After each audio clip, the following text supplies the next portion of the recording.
In this guide, I'm going to show you guys how to block YouTube channels. Let's get started.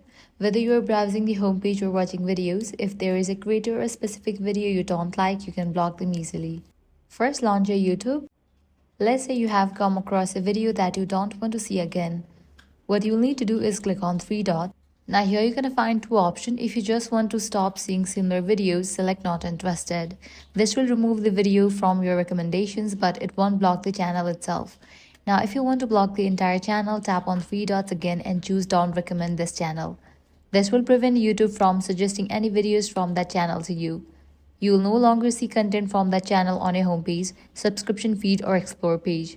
Finally, if you want to go even further, you can block a channel directly from their profile. For that, navigate to the channel, click on three dots. Now here you're going to find the option hide user from my channel. You'll need to click on that.